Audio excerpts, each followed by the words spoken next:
What do you know about vertical farming? Does it open the gates for the future of the botanic?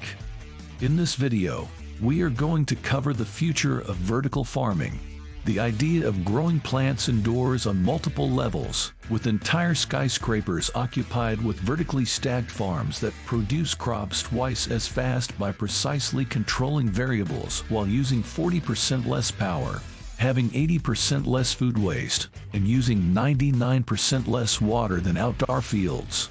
In theory, they are more productive and make much more efficient use of inputs. Vertical farming has been around since the 1600s. It was used in Europe to maintain thermal comfort using fruit walls. The plants would grow along masonry walls that absorb the heat and create a microclimate. This thermal stability would allow Mediterranean crops to grow in England and the Netherlands. Present day, crops are stacked in enclosed environments, and LED lights replace sunlight and closed-loop water systems. There is no need for pesticides. Crops can be consumed without washing them before eating since the product is not outdoors.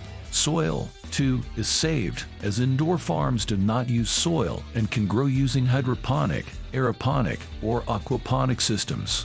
Resource optimization is already a solved problem. The entire building is powered by wind energy, and low-energy LEDs provide the light.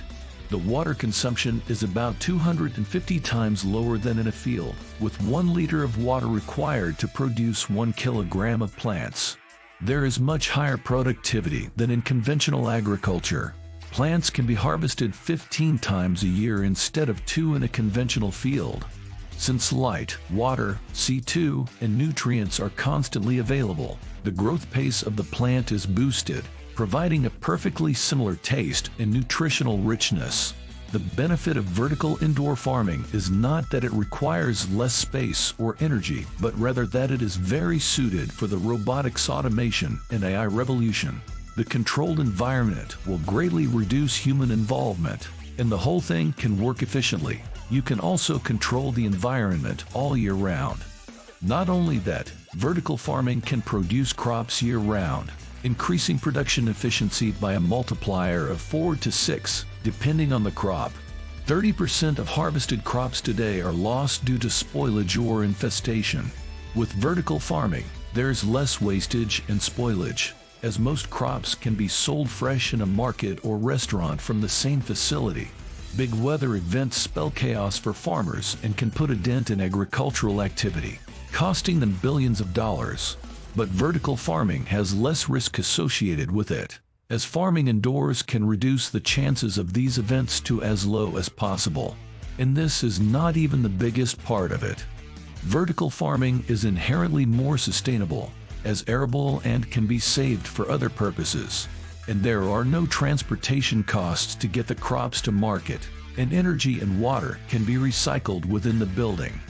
Methane digesters can even help convert organic waste to energy to help power the building. Vertical farming is great for growing nutrients, but it's a big no for growing calories at scale. Our societies still need to promote more sustainable grain agriculture and protein creation for rich caloric density.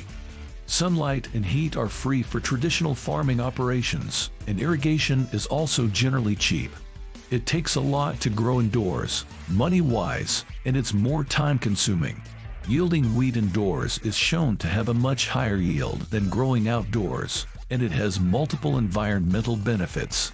On a related note, look into the runoff of fertilizers into public waters, and the use of pesticides and herbicides found downwind of the farms that use them, and allowing the field to lie fallow has gone by the wayside as a way to increase production.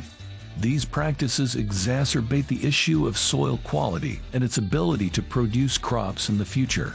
Vertical agriculture could be an investment, but not all crops can be grown using this method. Anyhow, it is the best way to reduce the need for vast tracts of land and habitats to be brutalized by current farming practices. The amount of life decimated by our current agriculture system is breathtaking. Nature lovers, be reassured. These initiatives will not replace conventional agriculture, as they are not profitable for all sorts of fruits and vegetables, but will only complement it.